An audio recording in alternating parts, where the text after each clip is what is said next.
All right, guys, so we'll just go ahead and give it a few minutes and then we will start the stream.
And just go ahead and confirm you guys can hear me.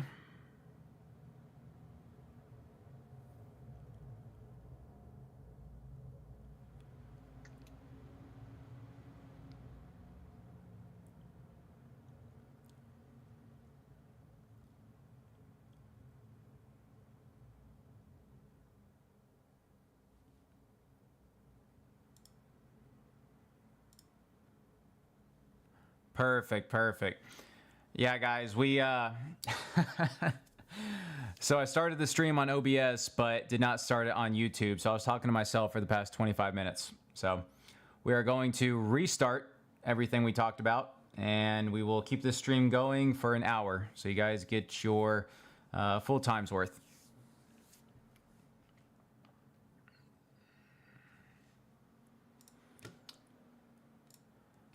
All right. Well, hope you guys are having a great Monday. Nice to see a little relief in the markets. So again, glad everyone's doing good, and it's gonna be a great stream, guys, so stay tuned.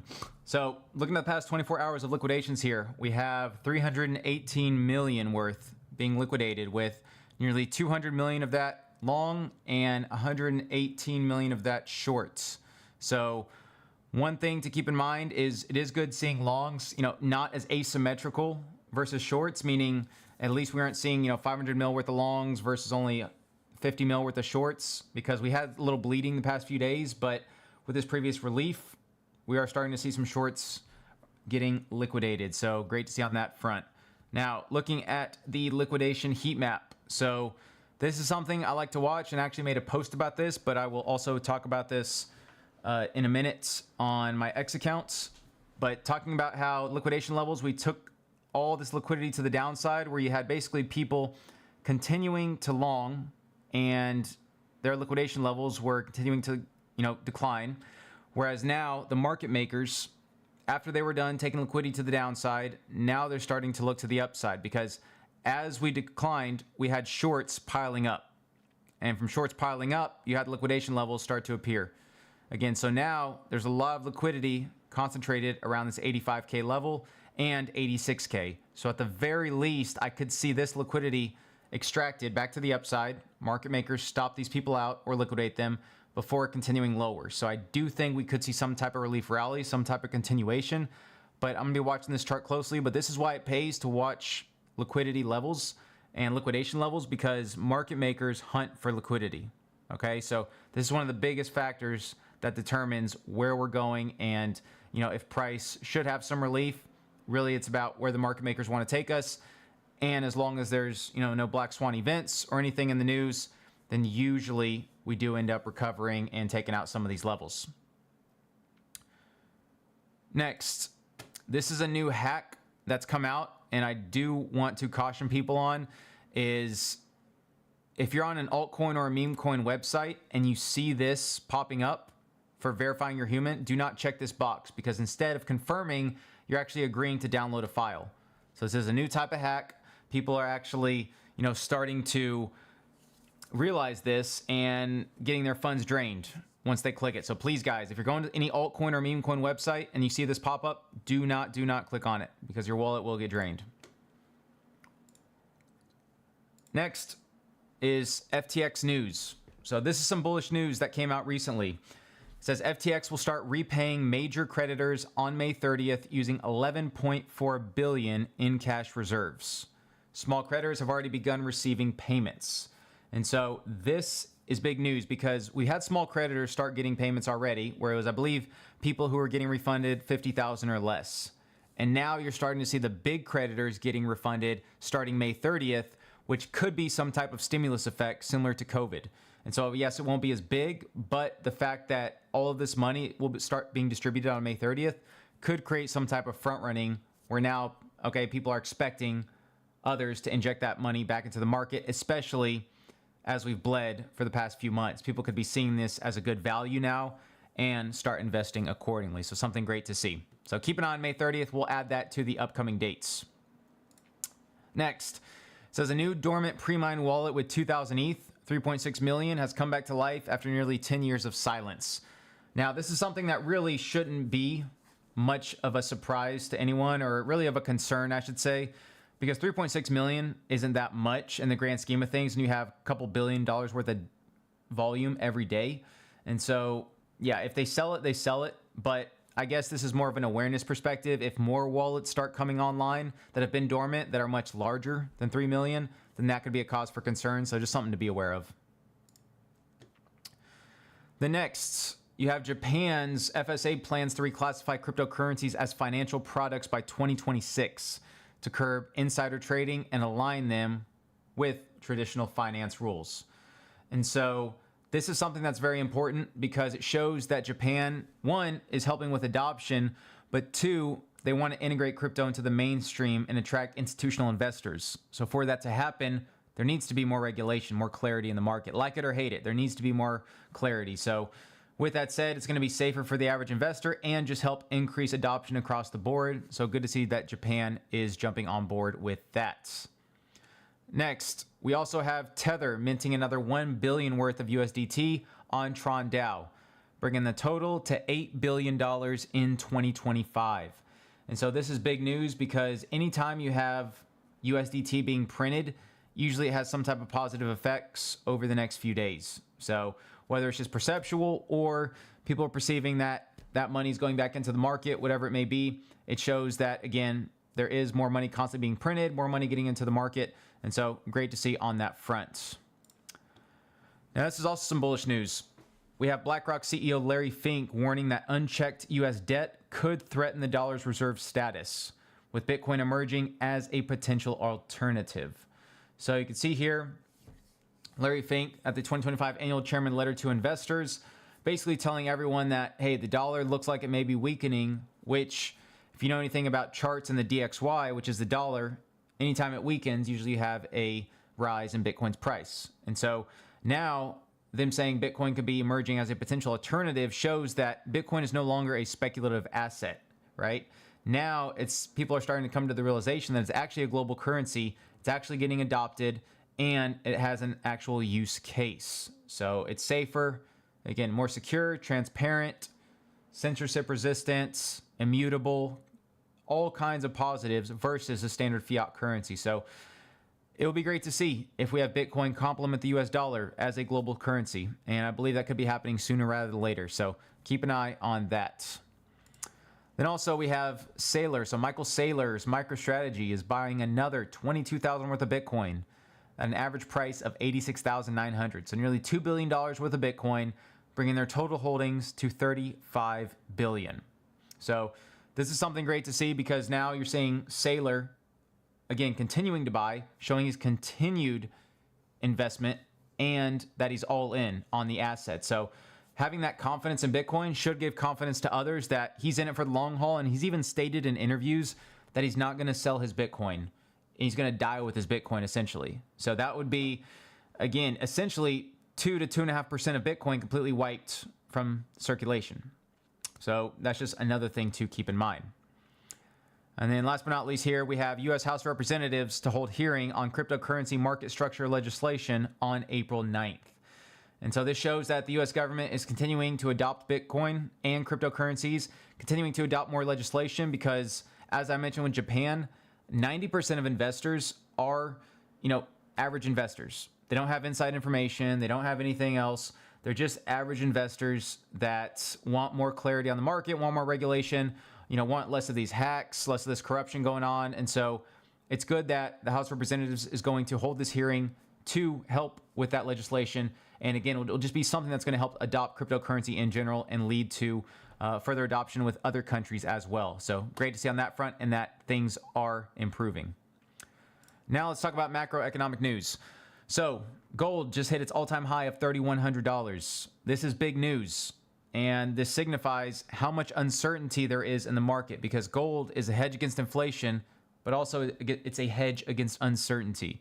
So with Trump saying reciprocal tariffs will target all countries just, a few hours ago, and having that uncertainty as well as the war in the Middle East, people are fearful right now, and they're showing it with their purchase of gold. And we'll talk about the chart as well in a minute. But in my opinion, I do think that Bitcoin will start outperforming gold in the near future within the next month as there's more clarity regarding tariffs and the war. And there's a few other factors such as the M2 money supply, QT reduction, and a few other news items, which I will talk about more in depth in a minute. But just something interesting to see and shows again just how much uncertainty there is in the whole global macroeconomy. Also, we have Elon Musk. So his company XAI recently purchased X at $33 billion, net of $12 billion in debt. And so essentially nearly $45 billion. So this shows one, that Elon, one, is having more control over X, but two, potentially he's working on creating the everything platform. So it's no surprise that, X.com, he wants to make it similar to WeChat, where you don't just have social media messaging, you have commerce, buying and selling, you have banking, right? Transacting, depositing, withdrawing, on your own bank. And so making this the everything app, I think that his next purchase, or, maybe Tesla, he may bring those into one conglomerate. Like, there's all kinds of speculation of what he's planning to get out of this, but nonetheless, X has a ton of user data. And he trains XAI, which has Grok, on this user data. So it's obvious to see that, these two are synergistic with each other. He's able to get all of that data. So just something, interesting, and seeing what he's going to do with that. And we'll also talk about one token that was mentioned in whenever he acquired this, which I'll go over today.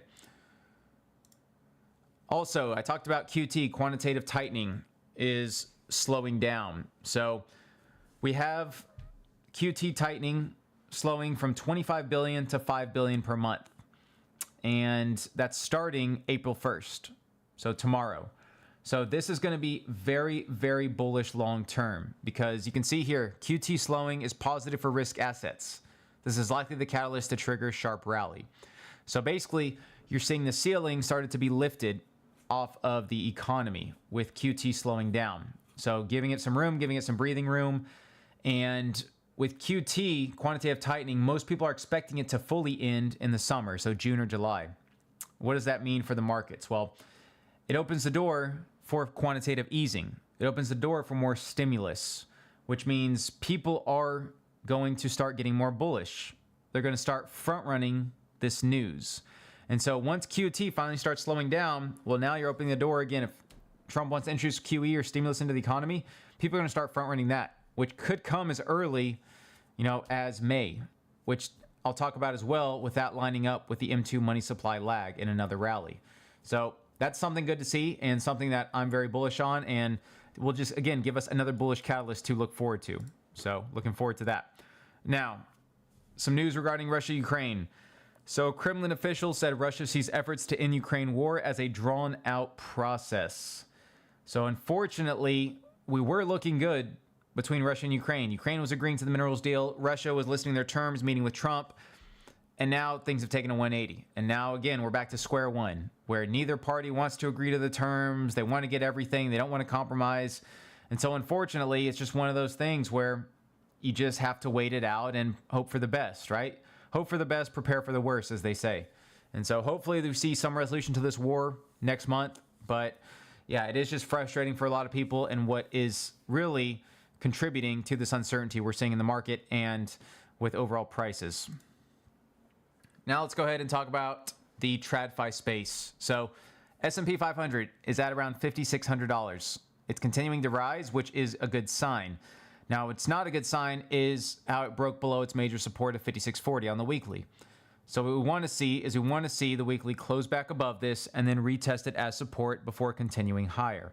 So I'm going to be watching this closely. The RSI on the weekly is starting to curve back to the upside, which is good to see. You know, we had a sharp drop over the past few months, but it's great to see at least we are seeing some relief. So I'm going to be watching for this close above and retest that as support over the next few weeks. Now, gold, as I mentioned, it's making all-time highs.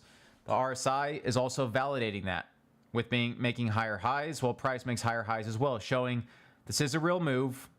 People really are fearful and uncertain. Hence, they're buying gold for that hedge against uncertainty and hedge against inflation. So what I would look for if you're looking to buy gold is around 29.50. You have that resistance turn support, and then that major support here around 28.50, which a lot of people are going to be watching as well. So these two levels should be good DCA levels, and hopefully we should see some relief in the market when that does happen.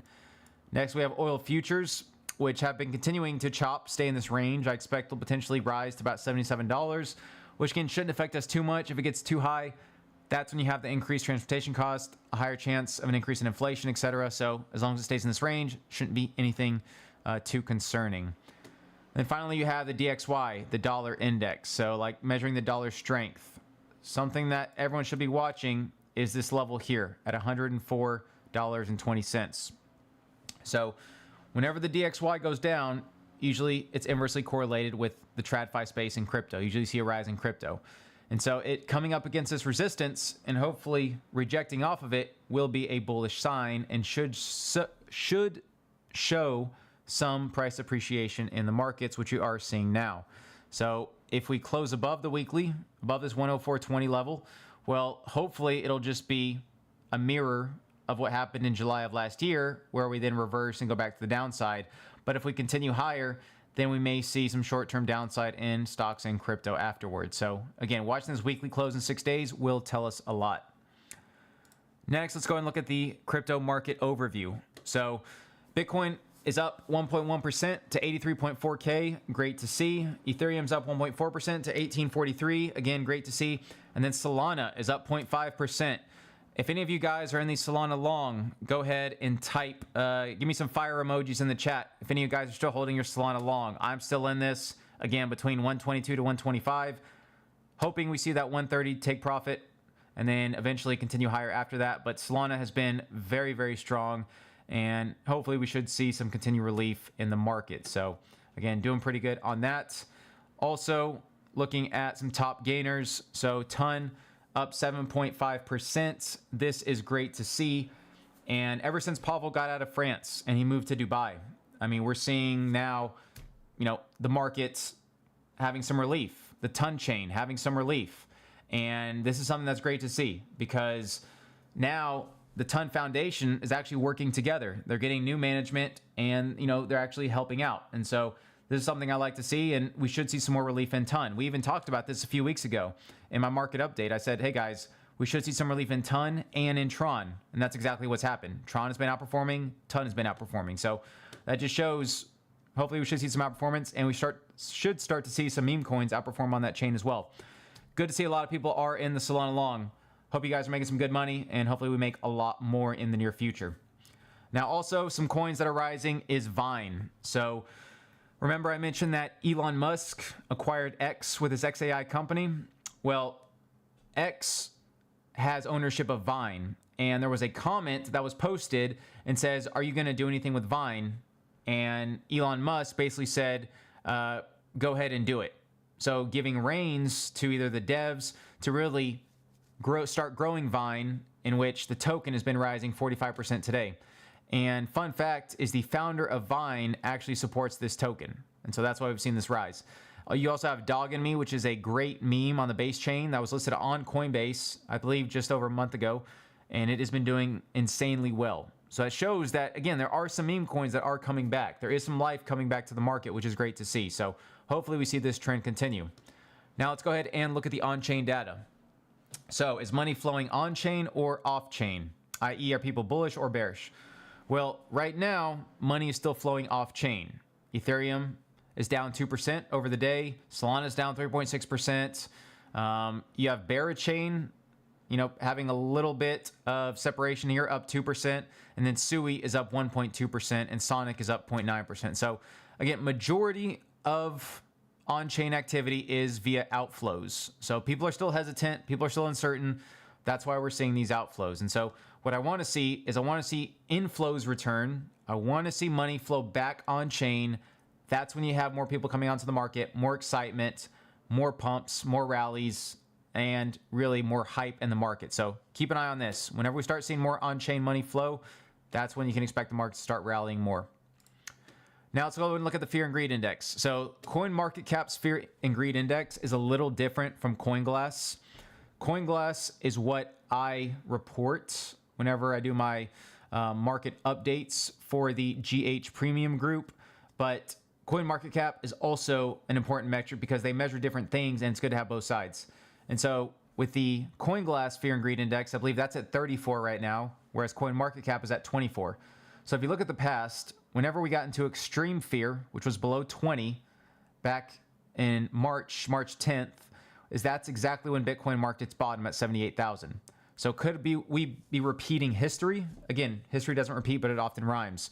So if we are rhyming, quote unquote, with history, then if we get below 20, I would definitely look to buy, or at the very least DCA. So in my opinion, that would coincide with 80 to 81K support for Bitcoin. So keep an eye on that if we do end up going that low. So because counter sentiment wise, as Warren Buffett says, buy when others are fearful, sell when they're greedy. So just keep that in mind. And then next, let's go ahead and look at Bitcoin seasonality. So this is something I like to watch as well because, like I said, history doesn't repeat, but it often rhymes. A lot of people I know are starting to compare this cycle, or I should say this price action, with 2020. Whereas 2020, you had a green January, then a red February and March. Now we're having a green January, and so far a red February and March.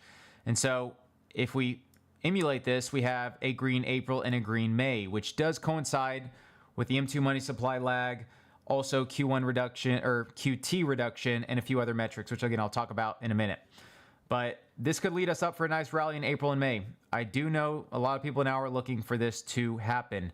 And also, like I mentioned, the reason why they're comparing this to 2020 is because 2020 we had a lot of events that weren't expected, like with COVID. That's an extreme example, but that was something that wasn't expected. These tariff wars are something that may not necessarily been expected. And this ongoing war, maybe not something that was expected. So again, there is some similarities. Again, not from an extreme perspective, just from an uncertainty perspective. And so that's why I think potentially, hopefully, Trump will start reducing those tariffs and being more lenient on them to where we start seeing some relief in the market, especially as QT starts winding down. And like I said, the M2 money supply lag starts catching up with Bitcoin, and we have that rally. So going to be watching this closely, but hopefully we are emulating this, and we do have a nice rally in April and May. Now let's look at the ETF flows. So ETF flows have been interesting. Bitcoin had 10 days of straight inflows before having 93 million of outflows on Friday. So I'll be curious to see if institutions, if this is just a one-off and then they start acquiring Bitcoin again, or if there's more outflows today and institutions are still uncertain and we see further downside in Bitcoin. So again, it's gonna be one of those things where I'll be watching closely. But something to keep in mind with these inflows and outflows is whenever we have large inflows, I'm talking 800 million to a billion plus, that's when you have a top in Bitcoin's price, because that's when you have the euphoria, right? Whereas whenever we have large outflows, things such as 100, 200, 300 million, that marks the bottom of Bitcoin's price. This is consistent. This has happened multiple times in the past. And so watch for this, guys. If we have large number of inflows, probably a top. If we have large number of outflows, probably a bottom. So it's just something easy to keep in mind. Now let's go over Ethereum's ETF flows. Ethereum has really been underperforming, and I'm sure that's no surprise to anyone. ETH BTC has been underperforming for the past 2 years, which we'll cover that chart as well. But inflows or outflows wise, it had over 16 days of outflows with having, 4.7 million of inflows on Friday. That's really nothing to be excited about, right? Yes, it is a change from the outflows, but unless we see larger inflows today, I mean, we'll continue to see Ethereum underperform Bitcoin. So we need to see Ethereum outperform if we want to have another alt season, if we want to have another rally across the board. That's something you guys need to realize, is if Ethereum continues underperforming, more times than not, majority of altcoins are going to underperform. You have your outliers like Ton, Tron, Vine, Dog and Me, etc. But still, there's always going to be outliers. But if you want to have the full-blown alt season, ETH needs to start gaining some traction again. Now let's talk about the charts. So Bitcoin on the hourly looks pretty good. Bounced nicely off this 82.5K level. Looking at the daily here, you can see just how much, support this 82.5K level is. Now let's go ahead and let's see. Okay, so yeah, so 82.5K is holding relatively well. Now, something else I want to point out is this 200 EMA. So this 200 EMA is near 86K. We crossed below it, and now, again, we're looking to potentially rise to reach this level, which does also coincide with the liquidation levels, like I mentioned. Liquidation levels are around 85 to 86K. A lot of liquidity is at this level. So assuming market makers are going to try to at least get to these levels before reversing if there's no positive news in the market. So I'm watching those levels closely. It coincides perfectly with these resistance levels. And at the very least, though, I do want to see this 82.5K level hold. And that would, again, help us to continue higher. Now, we barely reached this support that I drew between 80 to 81K. We reached 81.2K, so literally just below this, or just above this. And it could be the local bottom. People could be front running because there were a lot of buy orders near this 80 to 81K. So this could be a good sign that we have a local bottom, and now we'll push for this 85 to 86K level, which would help our Solana long, and we definitely reach TP1, if not TP2. So something I'm watching there. Now, also looking at CME. So the CME gap with Bitcoin. I was going to post this. I actually talked about this in my market update and Bitcoin analysis. Is we actually opened with a CME gap on Sunday. The CME gap was at 83.9K. Now, usually CME gaps get filled within a week to a week and a half. So that's some good data for you guys. Is why I focus on CME gaps is for this reason exactly. We have a CME gap, usually gets filled within a week. Now let's go ahead and look at past data, okay? So if the CME gap, we had one here on March 21st. We had a CME gap from 84.2K all the way down to 85.1K. When did that get filled? Well, that got filled by, call it, March 28th. Literally less than a week later. So that's why, guys, it pays to look at this data that most aren't looking at. That's why I try to cover as much as possible, because it's good to just look at support resistance levels like we talked about in our technical analysis basic class yesterday. But besides that, you got to look at other data, fundamental data, more technical data that's going to help provide, and give you an overall thesis, an accurate thesis that's much more sound than just looking at one or two indicators. So that's why I always look at this. And let me show you guys what happens if the CME gap doesn't fill within a week to a week and a half. So we had a CME gap that everyone was watching back in November. It went from 77.4K all the way up to 80K. There was a huge gap between here. We did not fill that within the first week to week and a half. And look what happened. Price just flew. It went much higher.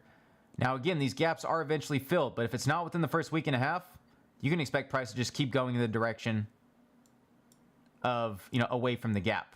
And so the gap did not get filled until March 10th of this year. That shows you it literally took 5 months for this gap to get filled.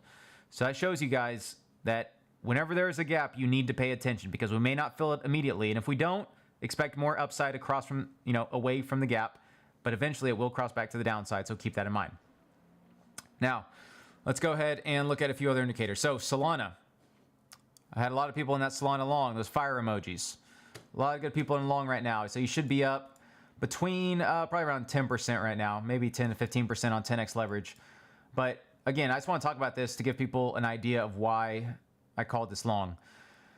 And so, and actually, you know, Luke was bullish on Solana as well. So again, double confirmation there. That's always a good sign. And so we had a bottom on the 4-hour chart right here. And we had a nice little rally. And this is my proprietary indicator for anyone wondering, right? Whenever we get this orange or red, usually we have a drop down. Whenever we get purple and dark blue, usually we have a rise, especially these X's, major oversold indicators. But yeah, and then we had an X here at top, and then also in the past, you know, we had a few X's and we had a nice little bounce. Now, I'm expecting to at least have some bounce to 130, which is previous resistance. And so the only thing is the stock RSI is curving to the downside. So we may have a little bit of bleeding, like a little bit of bleeding down to about 124.50, 125 before back to the upside. So I mean, we could just continue around here and continue higher to 130, but just looking at the indicators right now, we may have, you know, just a temporary pullback. Now looking at the daily chart here, this is starting to look good because you have the stock RSI getting oversold. You know, it's getting closer. You have the RSI starting to curve to the upside. If it crosses above its signal line, look what happened last time it crossed above the signal line. We went from, let's see, 123 all the way up to 136. That would take us to our second take profit if we get that high. Okay? So, and just look where the stock RSI was at when we crossed over the upside on the RSI. Stock RSI was at 37. It's much lower than 37 now, meaning a lot of pent-up momentum is built up here. A lot of bullish momentum is being built up. So we could end up going a lot higher. Today, actually, we went up to 127.80. So at one point, we were up over 25%. So far, so good on Solana. Again, guys, patience with these trades. I got to mention, like with any trade we post in Gym Hunters, the trade isn't going to go in your way immediately. It may take a couple days, even a week to play out, right? So kind of just be patient. That's why we have stop losses, and that's why we just wait. So just something to keep in mind there. But hopefully there has been some good support. So hopefully we start to see Solana with some more relief and reach at least our TP1 there at 130. Now let's go ahead and talk about Ethereum. So let me go ahead and cover the chart here. 1 second. All right, so for Ethereum, I mentioned we bounced off of the support level here at 1750. And, you know, we just barely front ran this, but nonetheless, you can see 1750 is holding for now. What I would like to see is a break and close above a previous resistance, 1850, and a retest as support.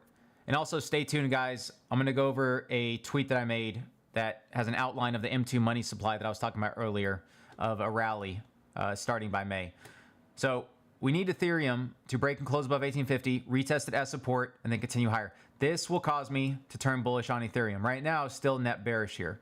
Again, because it hasn't given me a reason to turn bullish after breaking below support and retesting it as resistance. So I want to see some follow through, some break and close above. The RSI is curving to the upside. Stock RSI is also getting oversold.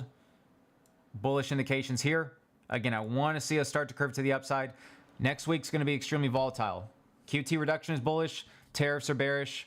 Unemployment rate on Friday, could be either or. So again, there's going to be a lot of volatility, a lot of swings either way. So just keep that in mind. But yeah, this is what I'm looking for Ethereum to continue higher. I also mentioned the ETH BTC chart, how that's been underperforming for the past 2 years. So real quick, we just look at that. We can see it's been in a downtrend since September of 2022. This is what you guys need to be looking at. Looking at pairings. Ethereum paired with Bitcoin. Solana paired with Bitcoin. Solana paired with Ethereum. Again, these are charts most people don't look at, but can give you a lot of alpha if you chart them right. And go ahead and look at the technical analysis video we did yesterday, where we went over the basics of how to draw support and resistance. Great video, a lot of good data. But right now, what I'm looking at is, again, there is some bullish catalyst here with the RSI being oversold on the weekly and the stock RSI being oversold. That's good. But the fact is, we're still, a little ways away from its support here at 0.02. So maybe a little further bleeding with Ethereum compared to Bitcoin, and then an outperformance in Q2 is highly likely.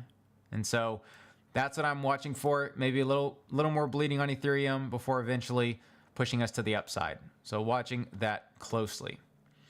Now, before I go over dominance, let me go over, because again, if some people have to go soon or not, let me go over one of the tweets that I made just yesterday. So I wrote some big upcoming events, market dynamics I'm watching. So I already talked about these events coming up next week in the liquidation heat map and the monthly here. But this is what I want to talk about here, is this M2 money supply.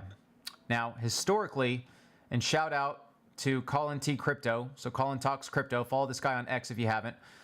Shout out to him. He posted and he really extrapolated this data with correlation of Bitcoin to M2. And you can see over 60 days, they're correlated 80%, which is huge. That's basically like how the stock market and Bitcoin used to be, right? When stock market went up, Bitcoin went up, stock market went down. So it's basically like their correlation. It's the same correlation with M2. And what he found out was M2 money supply is offset by about 108 days, meaning when you had this rise in M2 right here, Bitcoin has been declining. Bitcoin's in orange, M2's in yellow, right? And so if you see here, it has a 108-day lag, which means by May 1st, we should start seeing some big rally in Bitcoin. In my opinion, this will get front run. We saw in the seasonality how April is historically green after two months of red, February and March. So we could be emulating that. But again, what this does also mean is we may still be in for further downside just in the short term, right? We may have one more drop and then finally start rallying. Again, history doesn't repeat, but it often rhymes. So just keep that in mind. If there's more bearish news this week, maybe we have some further downside around to that 80 to 81K support on Bitcoin. If there's good news, then we could just be taking off from here and starting this rally. Because again, it is on average 108 days. It could be shorter, could be longer. So just something to keep in mind there. But just want to give a shout out to Colin for that. Now, also, stablecoin dominance is something I'm watching, and Bitcoin dominance. And so stablecoin dominance, let's actually go over that in real time. And we'll cover that. Again, my X account is at the crypto data for anyone who is not following it. I try to give as much good data as possible for you guys, in addition to the market updates and BTC updates I give in the group. But looking at stablecoin dominance, so this is what I was looking at here. And for those wondering, I combined USDT with USDC and with DAI. So I got all three stablecoins because in the EU, USDT is being delisted from a lot of exchanges. So I want to make sure I encapsulate all of the stablecoins, or at least the majority. So now what we're seeing with stablecoin dominance is a little bearish divergence forming. And what this means is people are getting out of stablecoins and buying Bitcoin and altcoins, which is extremely bullish. So you want to see this decline, right? So we have the bearish divergence, we have the nice little higher high, but then lower high on RSI, which could mean that we have a rejection to the downside. We already rejected off of this resistance here at 8.4% on this wick a couple weeks ago. So now what I'd like to see is a follow through where we have USDT dominance continuing to decline, maybe something like this, and then RSI doing the same, crossing below the signal line. And this would cause Bitcoin and alts to have a massive, massive rally. So I believe it's only a matter of time before we see that. Is it possible we go up to this resistance again? Yes. But the fact that we rejected is a good sign. Okay? So something I'm watching very, very closely here. Now, some other charts before we go over upcoming events and then take some questions is XRP. So XRP had a great bounce near this $2 level. So someone asked me the other day, hey, should I take a 2x leverage on XRP? And I said, if you can get it between $1.85 to $2, it's a good level. Well, we reached 202, so I didn't get quite to this $2 support. But something I want to mention here, just to have caution, is if XRP tests this support again, this $1.85 to $2, it may fall through it. Because in the last class that I talked about, is the more times a support level is tested, the higher likelihood that it's going to be broken. So just like with any support resistance, the more touches you get, the less strong that becomes. So we had XRP touched the support once, twice, 3 times, 4 times, 5 times. So maybe the 6th time, we may end up breaking through it. And, you know, this has happened in the past about 3 to 5 times. Usually the support or resistance levels hold before they're finally broken. So just keep in mind, if we do break below this, I would see something like this, where we go to 185, retest at $2, and then continue lower. So just keep that in mind. But right now, you know, XRP isn't looking too bad with the stock RSI being oversold, but the RSI is still, you know, not really turning to the upside just yet. So I would just, if you're thinking of buying XRP, I would not buy it here. I'd wait for a retest potentially of 185 to $2 if you think it'll hold, and then looking for some take profits around 225 level. And then with that, let's go to the upcoming events. So remember, it's tax season, April 15th. Taxes are due. If you're in the US, here's the income tax rates for 2024. Most people are within this 22 to 24% range. So again, just a good rule of thumb for anyone paying taxes on crypto. I would at least put aside 30% of your profits for taxes, at least 30%, okay? Just to be on the safe side, just to cover everything, most likely cover everything. So yeah, so you don't have to worry or question. At least 30% of your profits for those capital gains if you're in the US.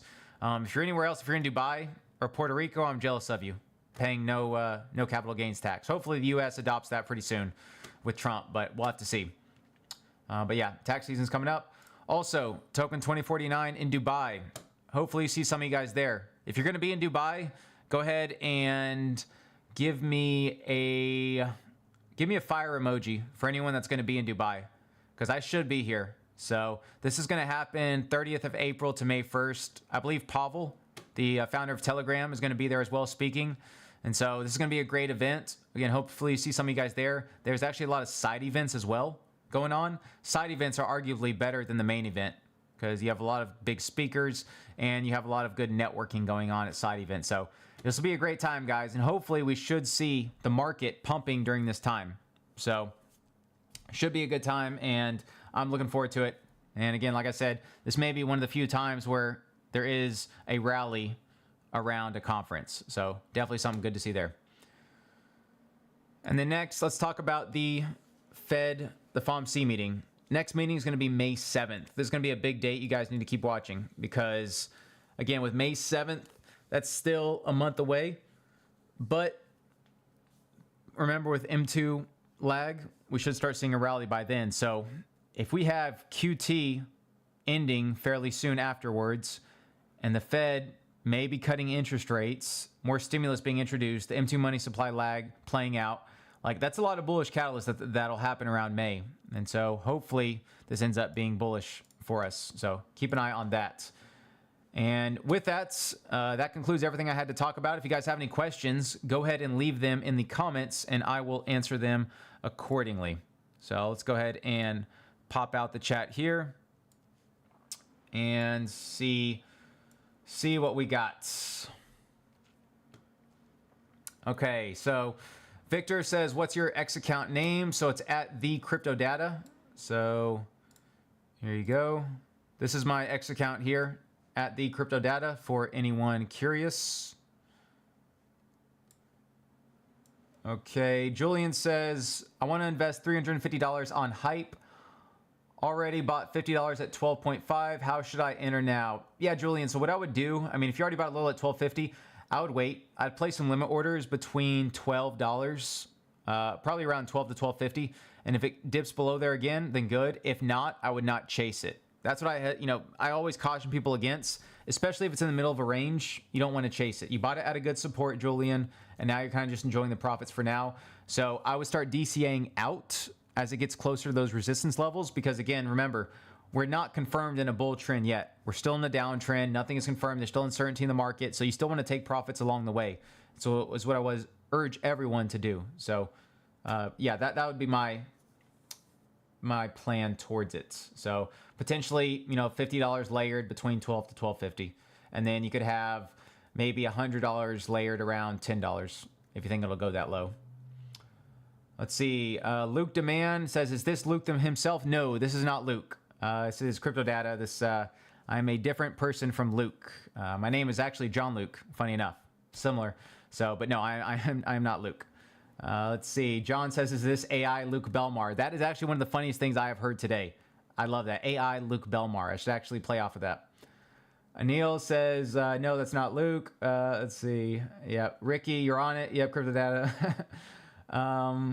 Let's see. You guys are cracking me up. I love it. Dennis says mic volume is crazy low. Okay, I'll actually work on upping that in the future, because I think I had 1 or 2 people mention that to me. Cheryl's saying check your audio, works fine on our end. Boy, how much is 1 kilogram of gold worth now? 1 kilogram of gold? Ooh, that's a good question. I mean, if it's 3,000 an ounce, right? I mean, multiply that. I mean, that's going to be, yeah, that's going to be a pretty penny for 1 kilogram of gold. Yeah, it's gonna be millions. See, Real Frashad says, Mr. Belmar, love you, sir. Yes, I am not Luke, but again, appreciate the love. I love you too. And a lot of fire emojis. Again, a lot of good people in Solana long right now. Hopefully this plays out for us. Let's see. Real Frashad says, what platform do you use for meme coins? So for meme coins, I use Dex Screener. So let me go ahead and show you guys real quick. So for example, if we were talking about Dogging Me, whenever it was just listed as a meme, I make sure, type it in Dex Screener and make sure you look at the market cap and the liquidity. Really look at the liquidity and volume, because that's going to tell you which one is the main token. Because you have a lot of tokens that don't have that liquidity, but look at the highest liquidity, usually highest market cap, and that is the one that is the main token. Also look at the one that was created first. Usually it's probably going to be the one with the highest liquidity. But I use Dex Screener whenever I'm charting for meme coins, because it really is the easiest to use. It's the most friendly, and again, it's similar to TradingView. And if BloFin doesn't have the charts, then you can actually use Dex Screener, and it's pretty easy, and you can see just liquidity, the volume, really easy to see everything in a snapshot. So yeah, Dex Screener is pretty good for me. Let's see. How says Photon for meme coins? Yeah, so Photon is good, and that's the platform we use at Gem Hunters. Whenever you're trading memes, especially with Solana, Photon is great to use. Real Frashad says, how can I buy ton? So here's a little something for you guys. If you guys are looking where to buy ton, or any token for that matter, go to CoinGecko or CoinMarketCap, click on the token, go to markets, and then you'll see all the exchanges that the token is listed on. So ton is listed on Binance, Bybit, OKExGate, MEXC, KuCoin, again, all of these platforms. So you can buy it on these, or you can even buy it with the, I believe, Ton Keeper wallet or Toby wallet. So the Toby wallet is really good. TOBI. I'll go ahead and let me go ahead and share that with you guys. So right here. So Toby Copilot is their X account. This is a good Telegram wallet, and you can buy and sell. You can actually buy and sell cross chain. So you can like exchange Solana for ton, for example, in the wallet. So it interfaces with Telegram. All right, let's see. Jay Carter says, I feel BTC still has a pullback down. It needs to go. I feel like there's a few untold narratives yet. I didn't see any big money really step in yet. What do you think? Yeah, Jay Carter. It's very possible Bitcoin still has more downside, right? I mean, people are still looking at the 74K level, which was the previous all-time high. And so if that, the previous all-time high, meaning last cycle, people are watching that number. So it's very possible Bitcoin could retest that as support and then continue higher from there. The fact that a lot of people are looking at it may mean that it may get front run and not reach that, but that would be the level, kind of the make or break, 73, 74K, where if Bitcoin breaks that, it's going down a lot more, like probably down to 58K or so. So, but yeah, as far as the whole, if Bitcoin's bottomed out or not, a lot of it depends on the macro economy, as far as what goes on with the tariffs, what goes on with the Russia-Ukraine war, etc. And so if we end up, if that ends up, coming to some type of resolution or some type of agreement, then it'll be great for the market and it'll probably be the bottom. But until then, that uncertainty will probably continue to chop. How Ty says you can buy ton on BloFin. Yes, buy ton on BloFin. BloFin's probably one of the best. It is the best non-KYC exchange. It's very easy to use, and you can see here they have a lot of good data. And again, it has everything you need. And it's, yeah, very user-friendly. So if you have any questions on it, we do have a tutorial for BloFin that is pinned in the Gem Hunters group. Pinned at the top is the first pin message. So just keep clicking the pin messages and you'll see it.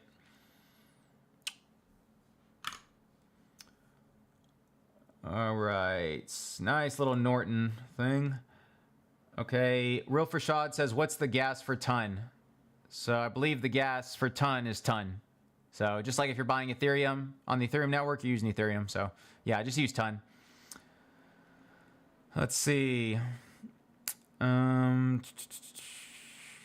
Boy says stock market is going to crash negative 20%. It's very possible. Very, very possible, right? I mean, it's been overheated for a while. We did have a pullback, though, below into support. So if we can regain that 5640 level on the S&P, then we could see some more upside.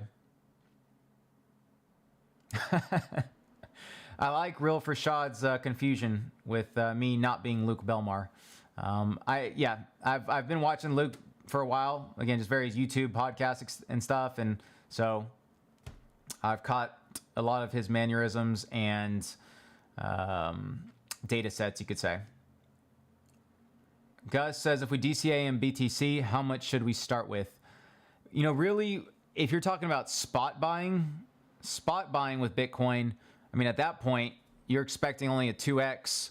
So at that point, it's probably at least, you know, $1,000 to $10,000, you know, to really have some substantial return.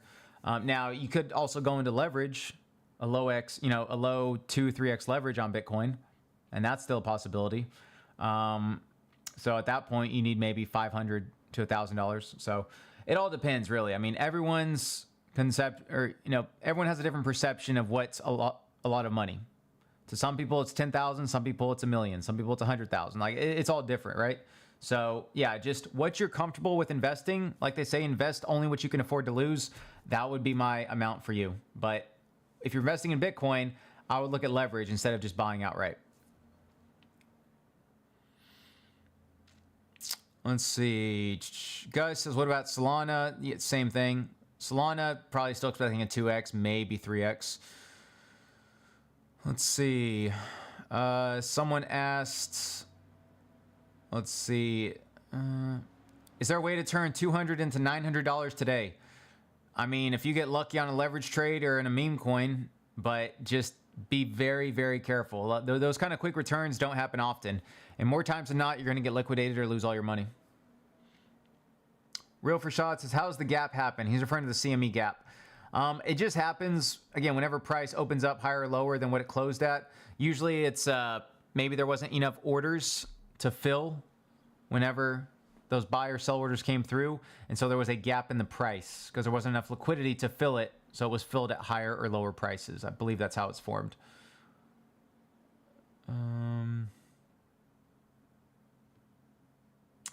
Jay Carter says, what's that indicator called? Yeah, so it's called Candle Matrix, but it's one of my proprietary indicators.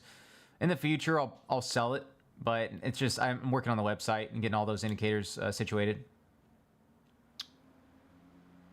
Let's see.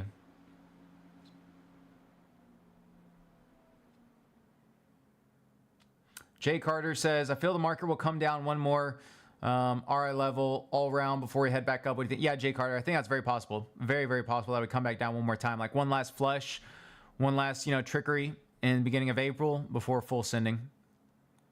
I've told as well in my latest X post, I said I think April will be the last month to chop before we actually have a real rally. JSpec says, come to Switzerland. Yeah, I definitely want to go to Switzerland. I definitely want to go there, so I'll let you know if I end up coming down to that area.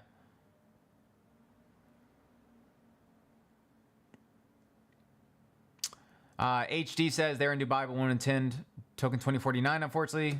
That's too bad. Hopefully some of you guys will be there. Love to meet you guys. Eswar says, so many influencers are talking about the bull market is over and telling us to short everything.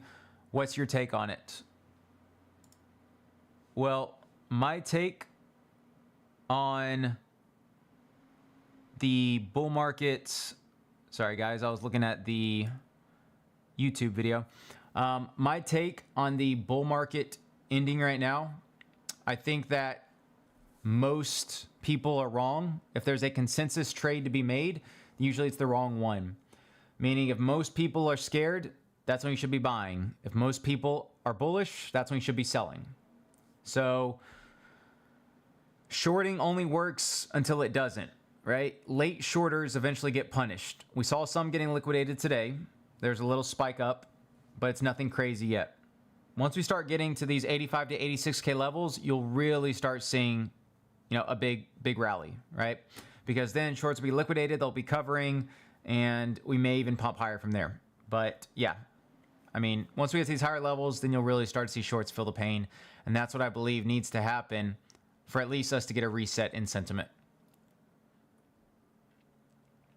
Let's see.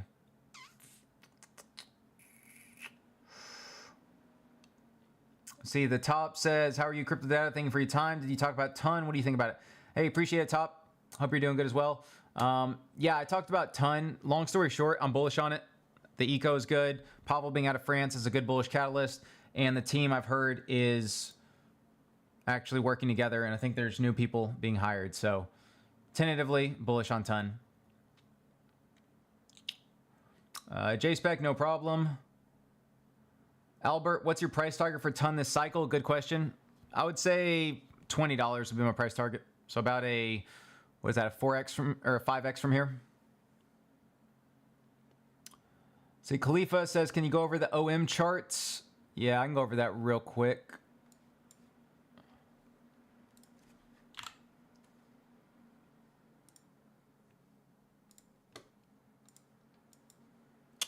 All right, so there is some good support here. There is some good support at 620. Anyone who's able to buy 620 on Ohm, awesome job. Now, with that said, stock RSI is actually looking good. Oversold on the 1 day. RSI is, RSI isn't that good. It's still curving to the downside, so still needs some more curling for that to look better. But nonetheless, OM is at a good support level right now.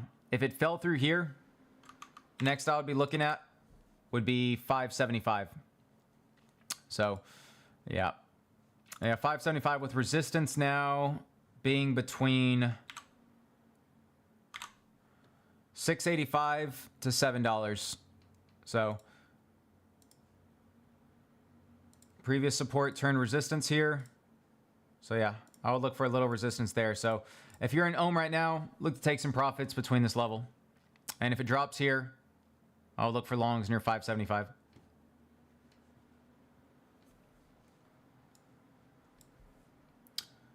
See, Real Fashad, amazing work. Thank you for your stream. No problem, guys. Do you think Sol can hit new all-time highs? I do.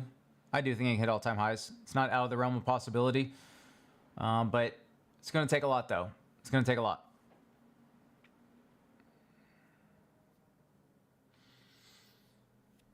Let's see. Julian says, where would you see a good TP and hype in Sol for the next FWE?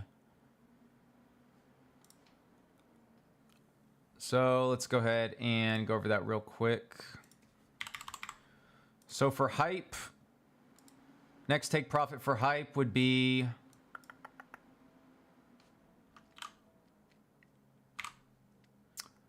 call it 1460, and then 1680. So 1460 and 1680 would be my two levels for hype. And then as far as Solana, already have the take profit levels on Solana for the trade we mentioned in the free group. So TP1, 130, and then 135, and then I believe 145.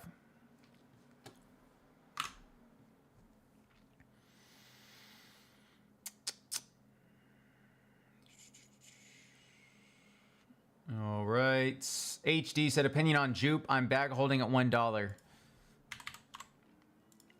Yeah, Jupe has been bleeding so much. It could not break above this 5,700 resistance. I mean, yeah, they really, I don't know if it's just the team or, the organization or what, but yeah, Jupe really needs to get back above this 46 cent support turn resistance. I mean, you can see that was pretty much the last level. Now I would say, yeah, even now it's breaking below this support. So Jupe isn't looking good. Again, I wouldn't really buy it until we get back above at least 47 cents. If we can get back above 47 cents, I'll start, you know, I'll be neutral on it. I won't be bullish on it, but I'll be neutral. Right now, I'm bearish on it. So stock RSI is almost oversold. RSI is almost oversold. So maybe still a little room to go before eventually, you know, doing something like that. But again, only time will tell because we don't have much to go off of since this support's been broken. I have to look at a longer chart. But yeah, if you're still in it, like it's a hard say if you should sell right now. Potentially could see some relief just because where the RSI and stock RSI are at. So maybe hold a little bit longer. But yeah, I mean, I would definitely have some price where you get out because again, you can only take so much. All right. Tenmo says, I think the mic is perfect. Okay, awesome. What about INJ, USDT? I believe, actually, I don't think I went over INJ on this stream.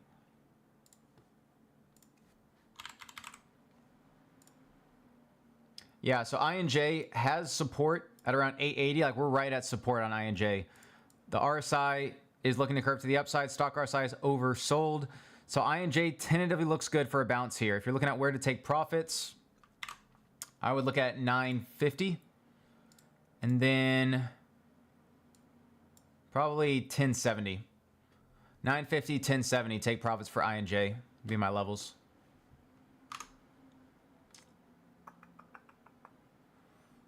Let's see. I'm Ukrainian says, can you look at Algorand? Yeah, we'll go ahead and do that real quick.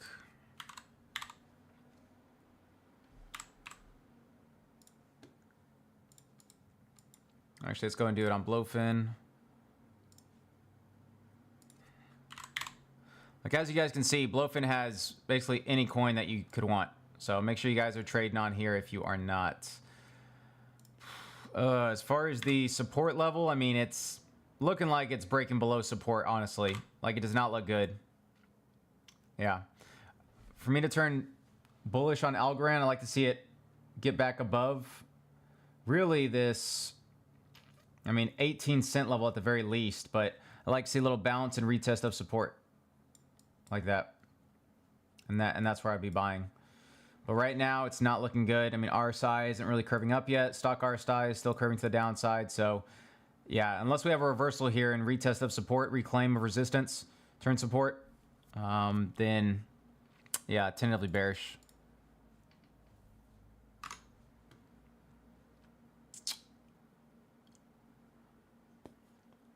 Let's see. Gus says, what would you do if you had 1K?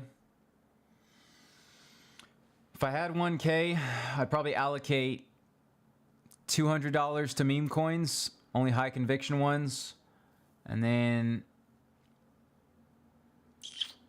probably allocate 300 to leverage trading. So anywhere from 3 to 5x. And then $500 to some spot bags. So maybe, you know, 250 each. Or, you know, spread out $100 among 5 spot bags. But yeah, I'd be allocated to at least spot, some leverage, and some memes.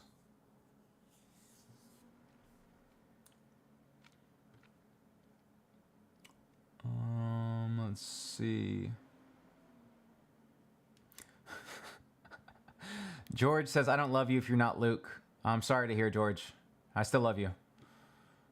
Let's see. Johan says, is it good to consistently have one pair, one trading strategy, and the same trading session? Yeah, Johan. So if you're consistent with your trading strategy, for example, if you're trading only Bitcoin on leverage and you're consistent with it, there's no point to do anything else, right? Like, people get greedy and want to try to do everything. Well, if you're a jack of all trades, you're a master of none. So if you've mastered one token or one asset, stick with it. But if it's not working for you, then look to, you know, maybe start to pivot into something better. Thomas says, you looked into S&P 6900 meme before. Can you analyze the chart? Yeah, I'll look at it real quick.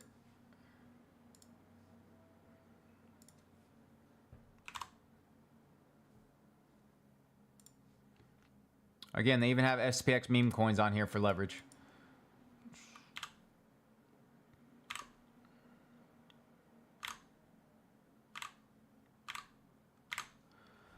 right, so as far as SR lines and patterns are concerned,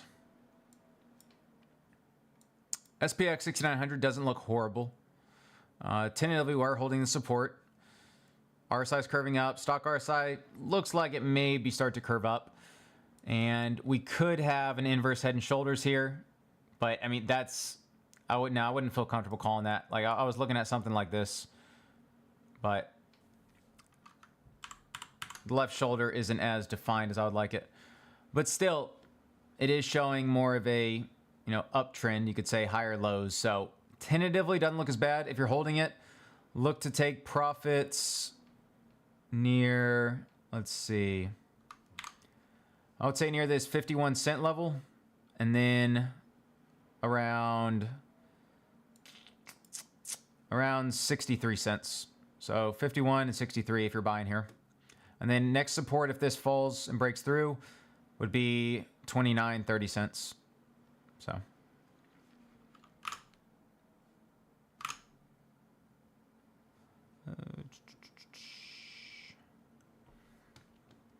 all right, let's go ahead and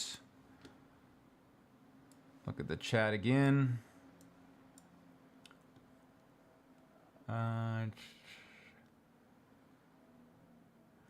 Real Frashad, and then I'm gonna have to end the stream pretty soon. Real Frashad says, how can I know which meme coin is legit?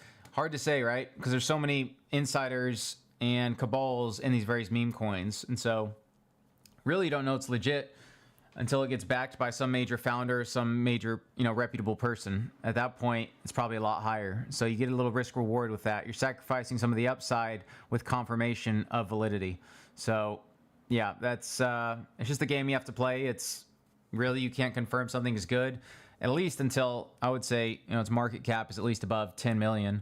Then there's some promise there. But even then, there's been a lot of tokens that have risen to 30 million like Ghibli and then just crashed after. So yeah, it's a hard game to play, but really just looking at Gem Hunters and what meme coins they've called, they probably have some insight, maybe looking into wallet tracking of, big whales that have been profitable. That's another technique. So it's different ways you can try to verify the validity of a meme coin, but yeah, it's pretty hard. Gus says, BloFin is restricted in the US. Should we use VPN to utilize it? What would be the process and how the taxes work here? Great question, Gus. So I cannot give tax advice. As far as the whole VPN is a possibility. I do know some people that use VPNs for BloFin, and all they do is go to NordVPN. They download it, and then they'll connect in the UK or somewhere, right? And then they'll work. And because again, BloFin's non-KYC, so there's no verification needed. And from talking with the CEO last year in Singapore, he was telling me that they should probably be KYC for at least another year, so until 2026. So that's why, in my opinion, BloFin is one of the best non-KYC leverage trading exchanges. But yeah, for taxes, I would hire a tax accountant and see what the best way to go about that would be. I mean, that'd be my biggest thing. Or at the very least, I would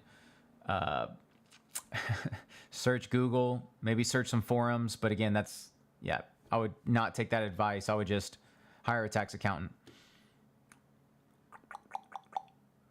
Grevit said, what's your Insta? It's the crypto data. So same as my X account. I haven't posted in a while. I actually need to. Skydad says, close so long here. You can if you want. I'm still holding because it's been so resilient recently. But yeah, I mean, if you think next week is going to have a lot of volatility, a lot of chop, and we're going to go a lot lower, then you could close your so long for a little profit, 10, 15% profit. Or you could place your stop lower if you think. But yeah, currently my stop's at 117. Let's see. Julian says, how can I have access to a one-to-one with you, bro? Because you're a really good mentor. Hey, appreciate that, Julian. Currently the only services I'm offering is just with Gem Hunters, right? I mean, you can feel free to follow me on X, message me on there if you want, or if you have questions when I make a post on the Gem Hunter group, go ahead and post in those comments as well. But yeah, currently I don't offer one-to-one mentoring sessions. That could be something in the future though. I'm definitely exploring that option. Marcus says, so do you have some crypto or did you sell everything? No. I still have crypto. I mean, I'm still like 70, 80% in crypto right now, especially at these lower prices. Yes, it's possible we're lower, but I think the risk or the cost benefit of being out right now versus in is definitely, disadvantageous. Let's see. Mr. Z Choker says, what's your opinion on trading Forex? Forex is very risky. It's very volatile, even more so than crypto, I would argue. And so if you're trading Forex, I would say paper trade for at least 6 months, dial down your strategy, feel confident, risk very, very small amounts of money if you're going to trade Forex until you feel comfortable with the mechanics of it and, all the metrics associated, and then, go from there. I do think Forex is very lucrative, similar to options. I mean, I used to trade options. I may start doing that again.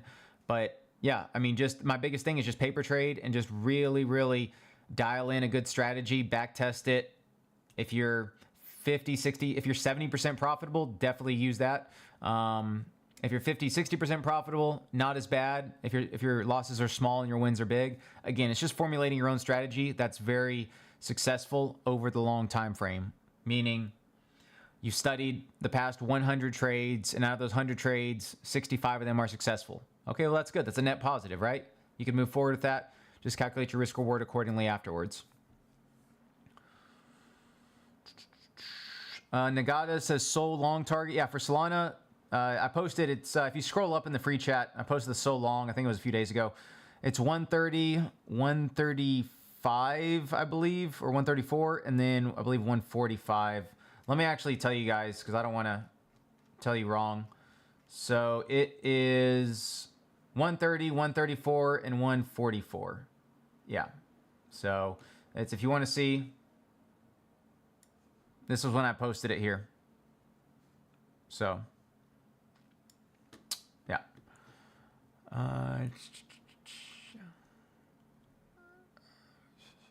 Let's see, looking at a few more questions, then we'll go ahead and end the stream. Julian says, are you going to go to France? I want to go to France. I actually want to go also to Italy, Florence, Italy. I want to go there. But yeah, France eventually. Eric Gomez says, where can I learn to trade long and short? Yeah, Eric, what I would do, so I had a live stream yesterday in the free group, and it was technical analysis basics. So go to our YouTube channel and look at that live stream and go ahead and watch it. I believe it's over an hour long, and I go over how to draw support and resistance levels. I'm going to start going over more TA basics over the next few weeks, starting with trend lines, how to use indicators and Confluence. But we did the basics with SR lines, support and resistance. So watch that video, learn that, and then you can get a better idea of how to trade. And also watch the next few videos that I'll have, and I'll go over how to trade as well. Amadeus has Vine thoughts. Vine is one of those coins where, again, it's a good meme. I don't know how much more it has in the tank. So I would just be hesitant with that. If you want me to do a quick chart of it, I'll go ahead and do that real quick for you guys. So you can see how much Vine has bled since, previously all-time high of near 500 million.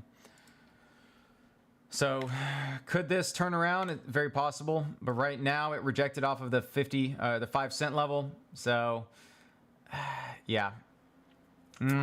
At the very least, I wouldn't buy anything until 3.7 cents. At the very least, but yeah, I'm not in it though.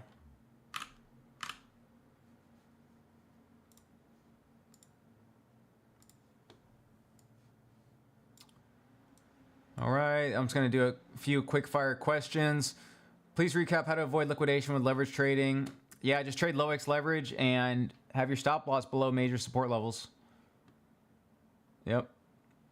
Dreamer says, thank you for sharing your knowledge. We hope to see you do live video streams someday. Also, I wanted to know, could you please recommend some books that would help a beginner to know more? Yeah, Trading in the Zone by Mark Douglas. That's a good book, so I'd recommend that one.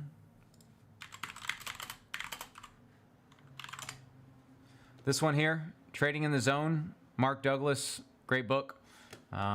Good for your trading journey. And then also, your next 5 moves with Patrick Bet-David. You have, I believe, Psychology of Money is what it's called. I know Luke loves that book. Let me double check. Yeah, by Morgan Housel, Psychology of Money, a good one. And then you also have, you know, the standard one, Rich Dad, Poor Dad, How to Win Friends and Influence People. What's another one? There's a couple others that are also really good. But yeah, but I would say some of those are some of the main ones. Psychology of Money, Trading in the Zone, Mark Douglas, a few good ones.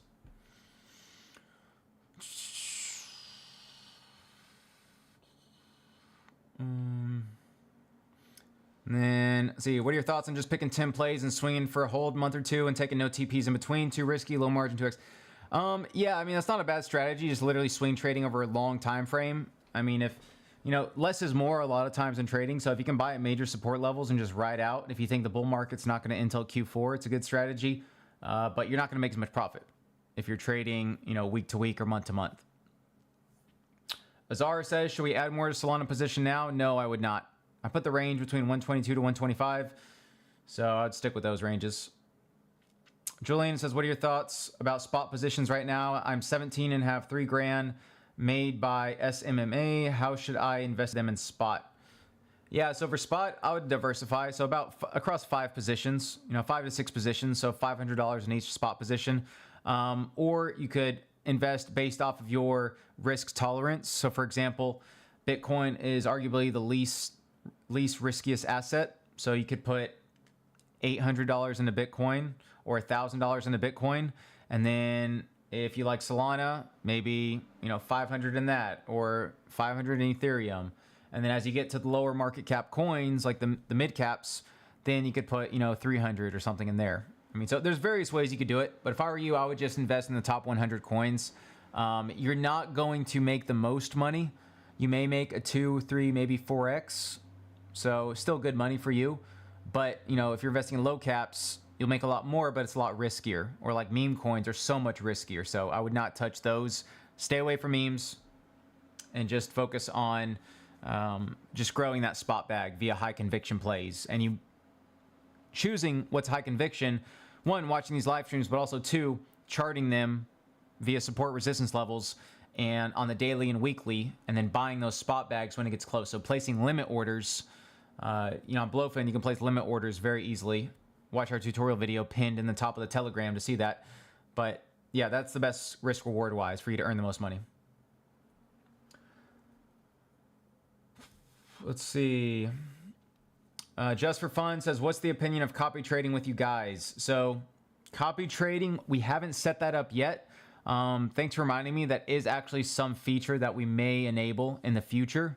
So because I know a lot of people aren't awake whenever we're making our long or short calls, and they would love to be, because at that point you would have been able to catch the so long, you know, between 122 to 125. So yeah, we'll actually talk about that in the team, and we'll let you guys know.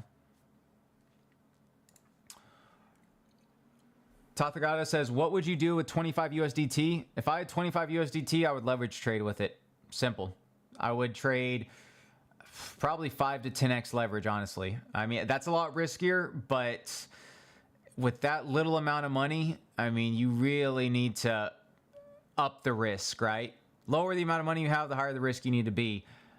Whereas if you have $100,000, well, a 2x on that is a lot of money. So you can afford to take less risk because you don't need to multiply that, right? So yeah, but leverage trading, probably at least 3 to 5x, maybe 10x, but 10x is getting riskier. So maybe 3 to 5x and just consistently compounding that. Just for Fun says, do you guys do stocks? Also, we do not. I do cover them in these live streams, but I don't think we really cover stocks necessarily. Christian says, if I bought XRP at 175, should I buy or sell? Honestly, Christian, if I were you and you bought it at 175, I mean, if you want to take some profits when it reaches resistance around 225, you could do that. Take a little off the table. And then from there, I mean, if you're willing to risk it, I would just place your stop loss at 175. And because chances are, if it breaks that, it's going a lot lower. So that's what I would do if I were you. Take a little bit of profits at major resistance, and then just place your stop at break even. Mohammed says, your EVA chart analysis was quite accurate last week. Bounced nicely off support. Thank you for the insight. Hey, no problem, Mohammed. Also, I want to say Ramadan Mubarak for any of my Muslim friends that are supporting it. Or Eid Mubarak, I should say. So, because I know that just ended today. So congrats to anyone celebrating that. And then let's see. Mohammed says, I wanted to ask, with micro caps, would you sell before a big release announcement? Like Papal, Docs, and heavy marketing with DEX release in early April. How do you sell around major announcements and know when things are priced in? Great question, Mohammed. So as far as selling, yes, I would absolutely sell before a big announcement, because 9 times out of 10, it's a buy the rumors, sell the news event. Meaning people buy ahead of those big announcements because there's so much hype. And then once that announcement comes, all the team and everyone else, all the whales, use it as exit liquidity because people are expecting it'll be a buy the news, and then everyone gets dumped on. Now, what's going on with this is people are actually front running the sell the news. So it used to be people would sell the day of. Then people sold a day prior. Then people sold 2 days prior. Now people are selling 3 days to 1 week prior. It's getting crazy with how much front running and game theory is involved in this whole buy the rumor, sell the news event. So yes, I would say at the very least, start selling 3 days prior if I were you. Is DCA out? Garvit says, do you think indicator trading works? I think it works when combined with support and resistance levels and multiple other indicators, right? For example, I mean, if you're just using RSI and buying when it's oversold, that's not a good strategy. Like, yes, it may work a majority of the time, but if you buy it when it's oversold and it's at a major daily support level and everyone is scared and, you know, it's also at its 200-day EMA, and it's also at the golden pocket of the Fibonacci retracement level, right? Like, the more confluence you can add to a trade, the more chance it's going to have of bouncing. That's why when I made the Solana call, the long, my indicator was flashing a buy, which has a lot of indicators combined into it. It was at support. There was a lot of big people buying it. There's some big money coming in, and a lot of people were fearful, and there's a lot of uncertainty. So all of those metrics came into play when I said, okay, I think I'll buy within this range, starting to see some bullish signals, and you had a lot of indicators being oversold as well. So that I just took that chance, and that's the best you can do, right? Like, at Gym Hunters, we're not going to get every trade right. The Solana trade may not even play out. There's already people saying it's an L, even though we're in profit. So the thing is, you make a trade when the risk and reward presents itself, and it's more advantageous for you, and then at that point, you can't do anything else. And if you get stopped out, you get stopped out, but that's what trading's about. No one wins 100% of the time. You win maybe 60% of the time, 70% if you're lucky. So it's just being able to consistently compound your gains. Like Luke always says, especially with Capital Club, right? You want to multiply, you want to be able to preserve that wealth, right? So you want to be able to multiply that wealth, but also preserve that wealth. So you want to grow it, multiply it, preserve it. And that's the biggest thing. Is if you aren't consistently compounding, then what are you doing, right? Create, multiply, preserve. Let's see. So Real for Shot, yeah, he says, when you see Mr. Belmar, please tell him I said hi. Yeah, so I am not Luke. I have met Nate, though, in the past. Great guy, very cool, very knowledgeable about health, similar to Luke. So, yeah, definitely a good duo. Let's see. Gus says, where would you hire a tax accountant, and is the right one? You could look online, top crypto tax accountants near me, and then wherever your area is, look at the reviews, and if they're good, then yeah, potentially look to get that. Let's see. Luca says, hype, buy now or wait. I would wait until it gets to $12 to $12.20. Let's see. Jay Carter, thank you for your insights on long swings. Have a great day. Thank you. God bless. Thanks for your time. Hey, thanks, Jay Carter. Let's see. Gus, I do not really invest in stocks right now. I trade a little options here and there, but I haven't done it in a while. Let's see. Mothanier says, where's a good place to learn TA for beginners? So yeah, look at the live stream we had yesterday. I'm going to go over support and resistance for you there, and go over basically just the basics. And then make sure you tune in for the live streams. We should have either Sundays for TA, or it'll be Monday or Tuesday. We'll announce it ahead of time, so just stay tuned. Because of Token 2049 and other things, I may not stream every Sunday. It'll be between Sunday and Tuesday, most likely. Then Muhammad says, Eid Mubarak. Hey, yep, glad you'd be celebrating. And yeah, I know you're glad now to be able to be able to eat during the day. Let's see. Garvit says, what's your trading strategy if you have one, or you look for different things at different times? Really, I just look at different things. I mean, the biggest thing I look for, one, sentiment, but two, are we at major support levels? How are indicators looking? Are they oversold? What do the liquidation levels look like? You know, is there a lot of liquidity to the downside or to the upside? What are, you know, some of the top traders doing?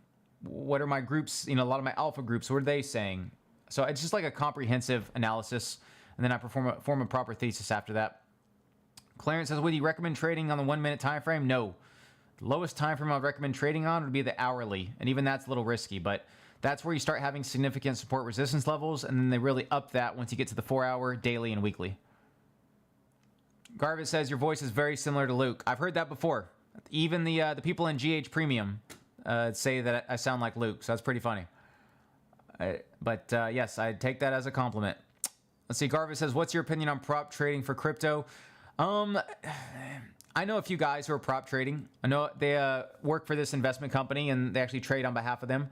And so it's an idea, but just be advised, crypto's 24/7. It's a lot riskier, and you need to be on it much more versus stocks, which are like a 9 to 5, basically, Monday through Friday.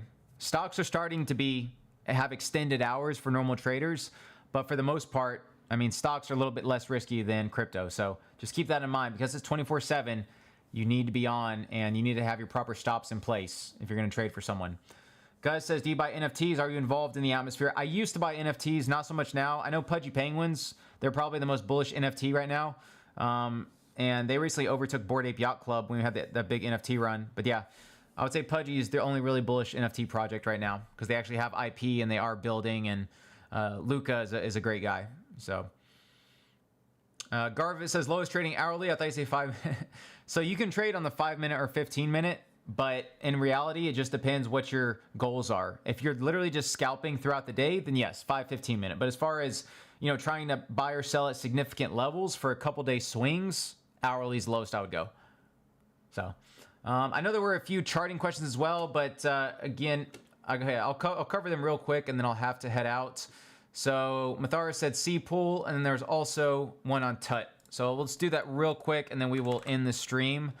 So let's go ahead and look at TUT. So yeah, TUT was real bullish on the Binance Smart Chain. Now maybe it's acting as support here. We have to go a little bit lower since there's not as much data. So yeah, if you want to be a little bit more, you know, a little bit more risky, then you can buy between this level, between 3.7 and 3.9. So that'd be the buy level. And then if it breaks this level, if it closes the 4 hour below 0.037, then I would look for at least 3 cents. So resistance, 4.7 cents to 5 cents. So that's what I'd be looking at. And then as far as C-Pool,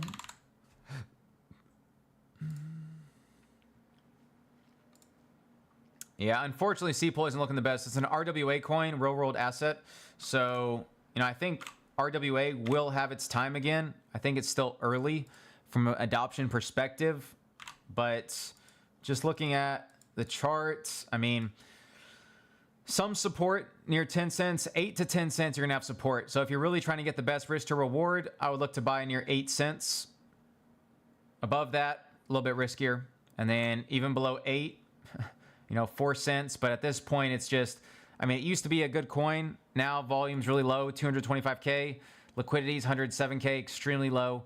So yeah, it's just getting a lot riskier to trade these older coins now as attention is shifting so much. So if you want to trade RWA coins, I mean, Ondo, we already talked about that. I think 65 cents, 75 and 65 cents were the levels we were looking at. And then 58 cents, I believe, was the last level for Ondo. So that's what I would be looking at. But let's see. That was it. And then, yep. Yeah, I've heard of Pi Network, Real Farshad, but I'm not trading it. And then for hourly trading, for leverage-wise, I mean, at that point, you're looking at 5 to 10x if you're trading on the hourly. Because you're looking for quicker moves. You're not looking to be in the trade long. So at least 5 to 10x, I would say. The lower the time frame, the higher the leverage. Because you're not looking for, you need, you know, small moves, so you need higher leverage for that. Gus says, what do you do career for supportive income? I'm a full-time trader. So previously, I was in the Air Force. So I flew on a big plane on the Air Force. It was a good time. I was that for nearly 8 years. Let's see. Mathar says, is the bull run over? Is alt season coming? I don't think the bull run's over. I think the top will probably be Q1 of this year or Q4 of this year or Q1 of next year. So probably sometime between October and January of next year. But with that, guys, that is going to end the stream. Thank you guys so much for watching. Again, sorry for the late start. Just recorded everything for 30 minutes and then found out YouTube was not recording, so had to do that. But yeah, thank you guys so much for watching. Hope you guys have a great rest of the day. Again, Eid Mubarak to all my Muslim friends who are celebrating, and I will talk to you guys later. See ya.